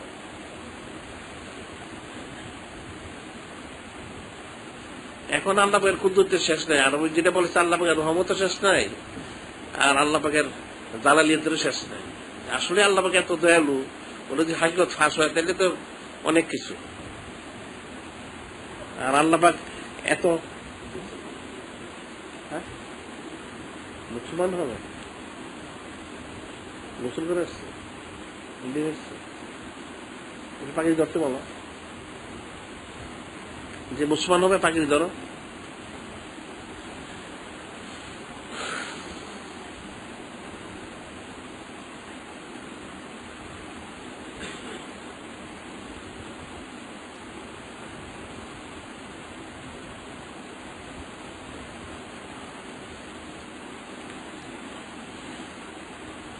ধরেছে পাখি,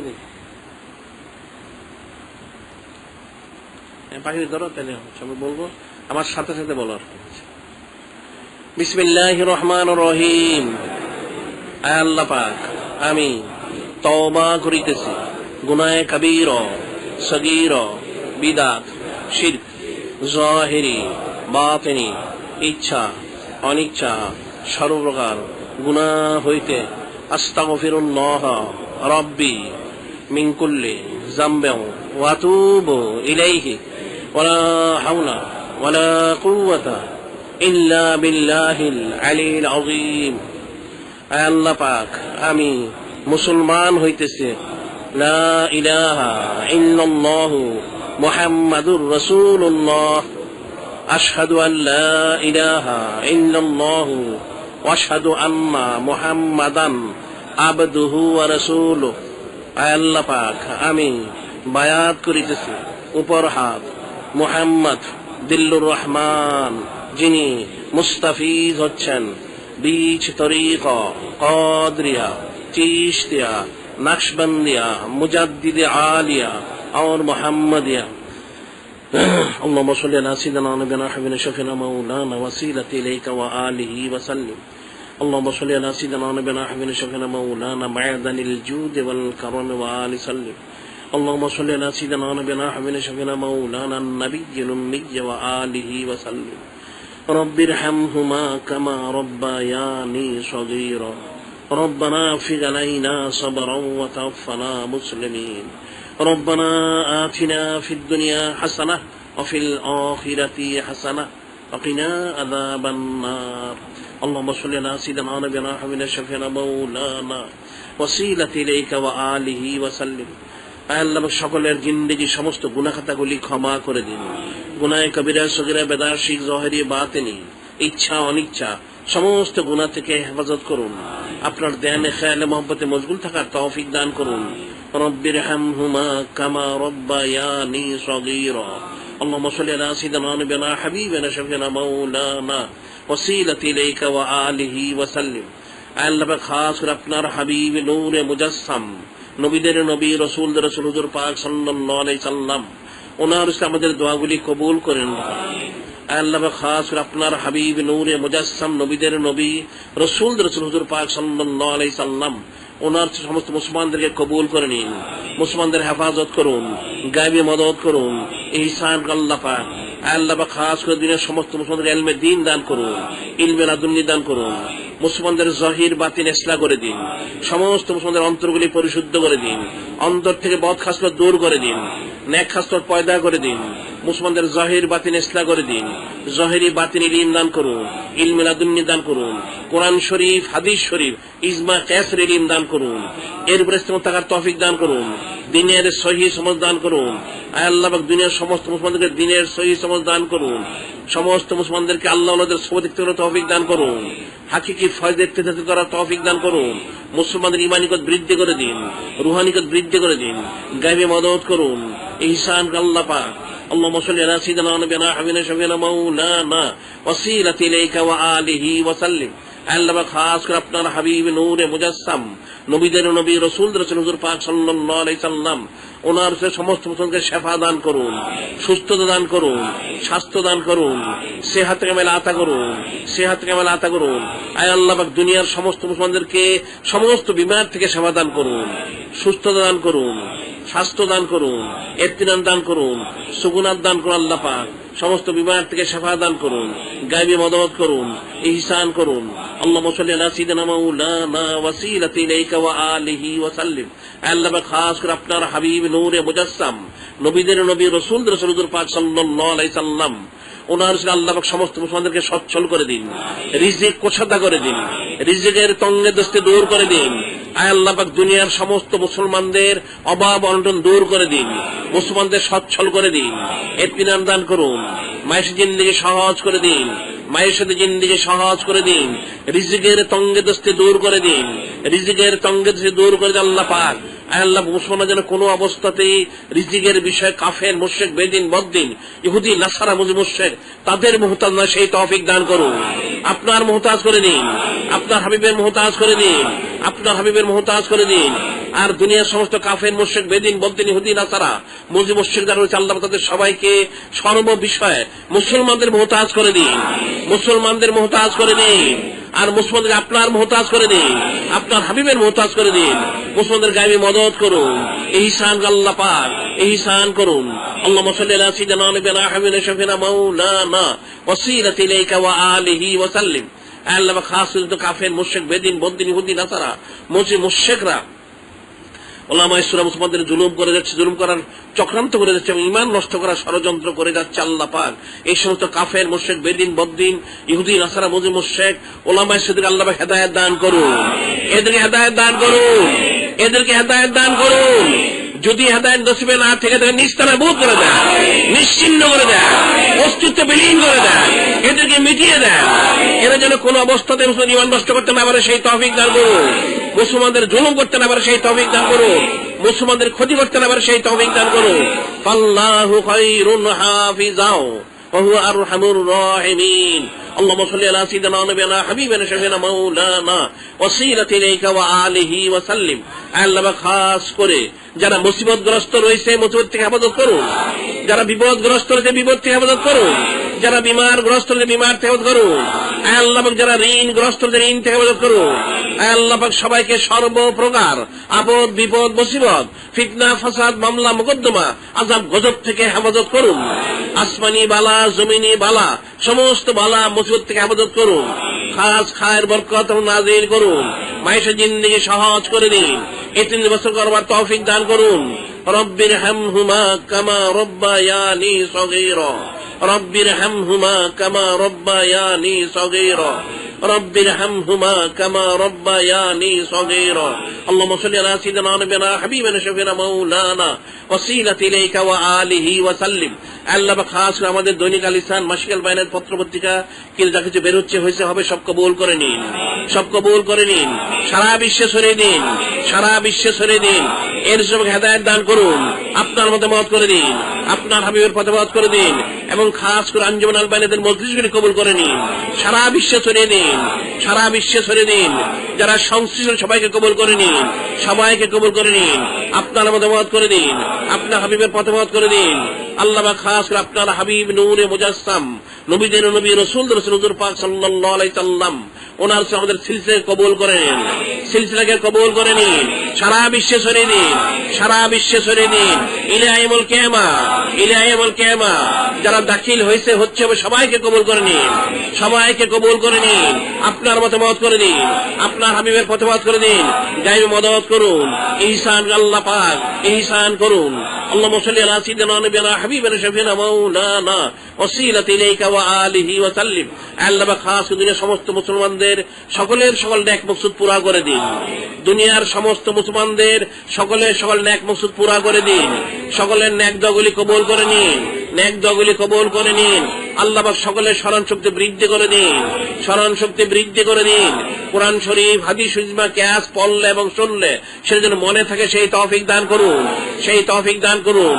আল্লাহ পাক সবাইকে হাকিকি মুসলমানের তৌফিক দান করুন। যে ঈমান এনেছে তাকে আল্লাহ পাক ঈমানের সাথে থাকার তৌফিক দান করুন, ইসলামের সাথে থাকার তৌফিক দান করুন, আপনার উপরে সাথে থাকার তৌফিক দান করুন, আপনার হাবিবের সাথে থাকার তৌফিক দান করুন। আল্লাহ পাক সবাইকে দ্বীনের সহিহ সমঝ দান করুন, ইলমে দ্বীন দান করুন, ইলমে লাদুন্নি দান করুন, যাহিরি বাতিনি ইলম দান করুন, যাহিরি বাতিনি ইলম দান করুন। ঈমানিয়ত বৃদ্ধি করে দিন। সকলেরকে আল্লাহ পাক সচ্ছল দান করুন। সকলের রিজিক কোষাদা করে দিন, রিজিক কোষাদা করে দিন। আল্লাহ পাক রিজিকের ব্যাপারে যেন কারো পেরেশান হতে না সেই তৌফিক দান করুন। কোন মুসলমান যেন রিজিকের জন্য পেরেশান না সেই তৌফিক দান করুন। সমস্ত মুসলমানকে কুদরতি রিজিক দান করুন, কুদরতি রিজিক দান করুন, গায়বী রিজিক দান করুন, রিজকুন কারীম দান করুন। আল্লাহ পাক আল্লাহ পাক মুসলমানকে রিজকুন কারীম দান করুন, গায়বী মদত করুন, ইহসান করুন। আল্লাহ পাক সমস্ত মুসলমানকে সচ্ছলতা দান করুন, ইত্মিনান দান করুন, বিমার থেকে সেবা দান করুন, বিমার থেকে সেবা দান করুন, সুস্থতা দান করুন, স্বাস্থ্য দান করুন। আল্লাহ পাক ঈমানিয়ত বৃদ্ধি করে দিন, রুহানিয়ত বৃদ্ধি করে দিন, গায়বী মদত করুন, আপনার মতামত করে দিন, আপনার হাবিবের মতামত করে দিন। ইস্তেকামত দান করুন। আল্লাহ পাক ইস্তেকামত দান করুন, দ্বীনের সহিহ সমঝ দান করুন, দ্বীনের সহিহ সমঝ দান করুন। আল্লাহুম্মা সাল্লি আলা সাইয়্যিদিনা নাবিয়িনা হাবিবিনা শাফিনা মাওলানা ওয়াসিলাতি ইলাইকা ওয়া আলিহি ওয়া সাল্লিম। আল্লাহ পাক খাস করে আপনার হাবিব নূরে মুজাসসাম নবীদের নবী রাসূলদের রাসূল হুজুর পাক সাল্লাল্লাহু আলাইহি সাল্লাম ওনার উচিত আল্লাহ পাক আপনার মহব্বত দান করুন, আপনার হাবিবের মহব্বত দান করুন, আল্লাহ ওয়ালাদের মহব্বত দান করুন, জান্নাতের শাইখের মহব্বত দান করুন, আপনার সন্তুষ্টি দান করুন, আপনার হাবিবের সন্তুষ্টি দান করুন, আল্লাহ ওয়ালাদের সন্তুষ্টি দান করুন, জান্নাতের শাইখের সন্তুষ্টি দান করুন, ইত্মিনান দান করুন, সুমনাত দান করুন, গায়বী মদত করুন। আল্লাহ পাক গায়বী মদত করুন। আল্লাহুম্মা সাল্লি আলা সাইয়্যিদিনা নাবিয়িনা হাবিবিনা শাফিনা মাওলানা ওয়াসিলাতি ইলাইকা ওয়া আলিহি ওয়া সাল্লিম। আল্লাহ পাক খাস করে আপনার হাবিব নূরে মুজাসসাম নবীদের নবী রাসূলদের রাসূল হুজুর পাক সাল্লাল্লাহু আলাইহি সাল্লাম তিনি যা চেয়েছেন সেটা দান করুন, যা থেকে পানা চেয়েছেন পানা দান করুন। আল্লাহুম্মা সাল্লি আলা সাইয়্যিদিনা নাবিয়িনা হাবিবিনা শাফিনা মাওলানা ওয়াসিলাতি ইলাইকা ওয়া আলিহি ওয়া সাল্লিম। সুবহানা রাব্বিকা রাব্বিল ইজ্জাতি আম্মা ইয়াসিফুন, সালামুন আলাল মুরসালিন, আলহামদুলিল্লাহি রাব্বিল আলামিন। কি আছে? কি আছে? আল্লাহ জলদার হাতে রাখতে হবে, হাতে রাখতে হবে। আর লাগবে কি আরেকটা লাগবে। প্রথম পৃষ্ঠার মাঝামাঝি পাঁচ আনফাস যার পাশে দেখা তো পাঁচ আনফাস এদিকে দেখতে হবে বাবা, এদিকে পাঁচ আনফাস শব্দ তো শ্বাস প্রশ্বাস, এটা মুখে কোনো আওয়াজ হবে না। শ্বাস ছাড়তে লা ইলাহা টানতে এইভাবে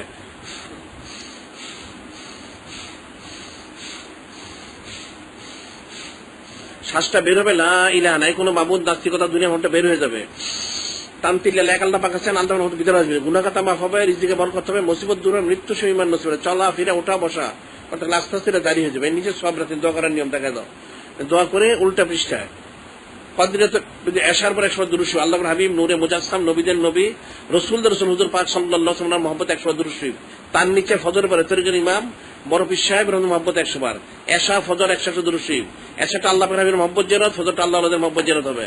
আর শুরুতে 5 আনফাস এটা আল্লাহর মহব্বত পয়দা হবে।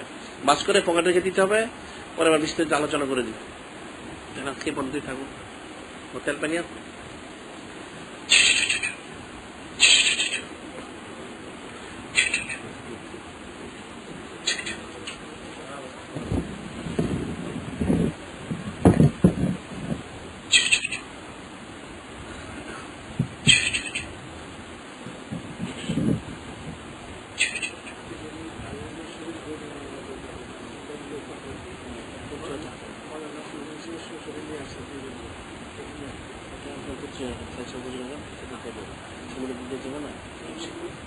সকালে 6টার দিকে সকাল রাত্রে এসে থাকতে হবে, সকালে এসে দিতে পারবো, আলাপ করতে হবে, আপনার আলাপ করেন।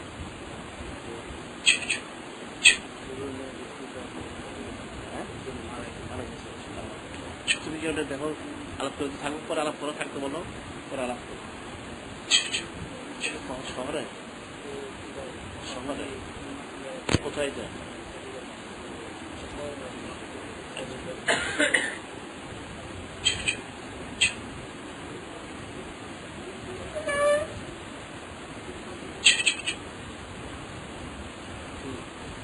চলছে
এটা তো বলছে তো পরে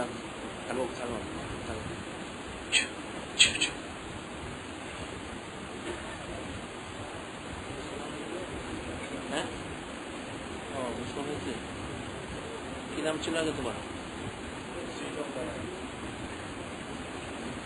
এখন যেটা তো ইয়ের বড় বিশ্বের মতো তাহলে বড় বিশ্বের মতো নাম ছিল আব্দুল কাদির, বুঝলে? গাউসুল আজম বড় বিশ্বের নাম আব্দুল কাদির নাম রাখলো, এটা বড় বিশ্ব। হ্যাঁ, বড় কথা আল্লাহ মোহাম্মদ আব্দুল কাদির। হ্যাঁ, করতে পারেন। তাহলে ওই যে আমাদের যখন কিনেছে আমার লাভ করে দিতে হবে। হ্যাঁ, কোথায় এটা?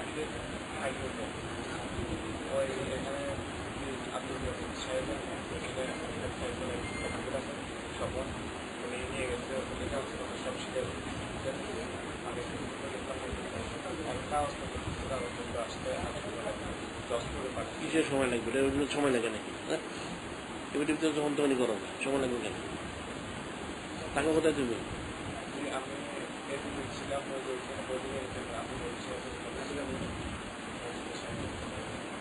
কিন্তু আমাদের একটা যোগাযোগ করলেই করে দিচ্ছি, এমনি তো সময় লাগবে কেন? এখন মনে হয় দেখে পরে কপি করলে হবে। কি নাম দিচ্ছ? নাম দিচ্ছ মোহাম্মদ আব্দুল কাদের।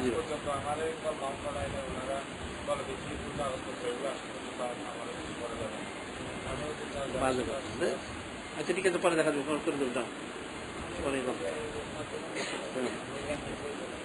আচ্ছা, ঠিক আছে, পরে ব্যবস্থা করে দেবো। আচ্ছা, পরে দেবো। আগে বললে তো উকিল সব ছিল না, গেল একটু আগে।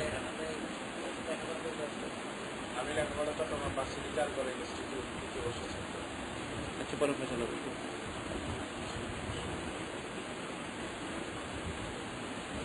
থাকুক, সে পরে দেখা যাবে।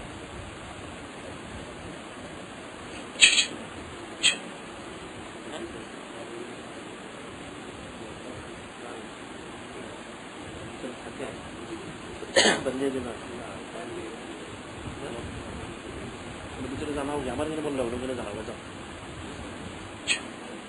এটা সে ওই সাথে ওই অ্যাডভোকেট উৎসবটার সাথে পরিচয় করে দিতে হবে। ধোকা দিতে দেবো না। এখন এখন হতাশ কাছে গেছে কেমন না, আমাদের সঙ্গে খারাপ করেন না। যদি থাকে তাহলে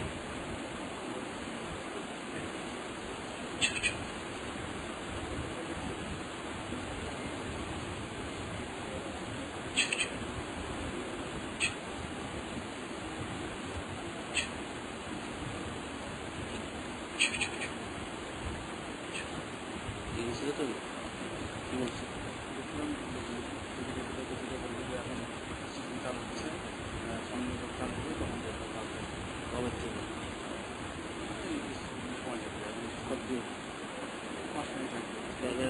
শুরু করছে আজকে জয়েন করছে, জয়েন করে বিভিন্ন অংশ দিয়ে আজকে যদি জয়েন না, মানে আজকে কাল সকালে কালকে যাওয়া শুরু করবো। ম্যানেজারটা ভালো না,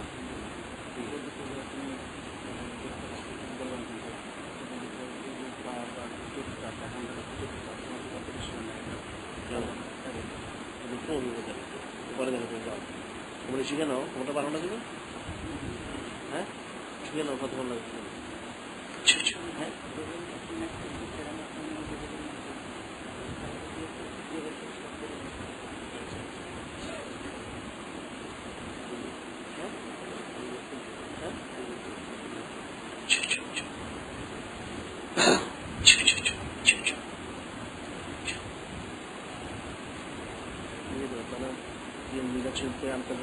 এই যে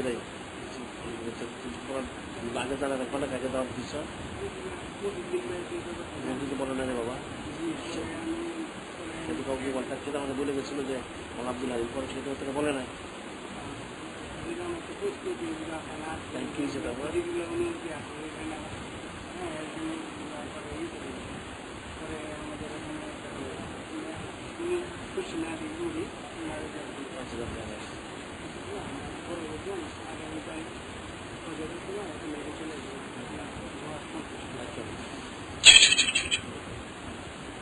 কোথায় থাকা ছিল?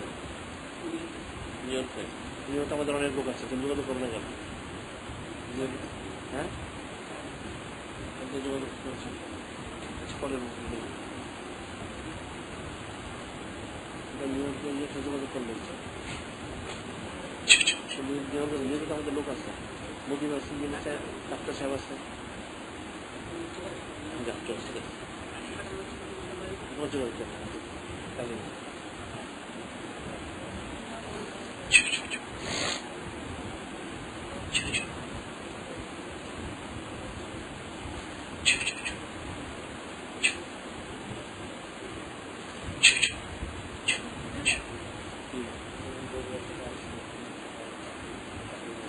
চল।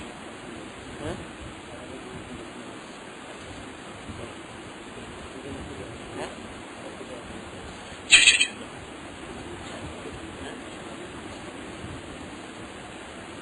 চল, চল। হ্যাঁ?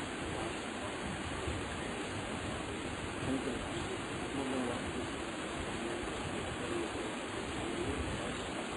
কমপ্লেন করো।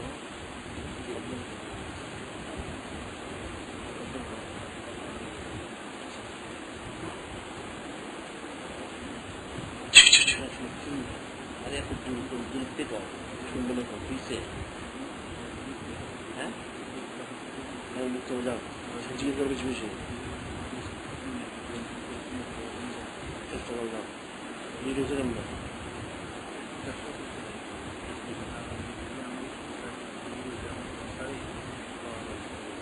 আশেপাশে লোক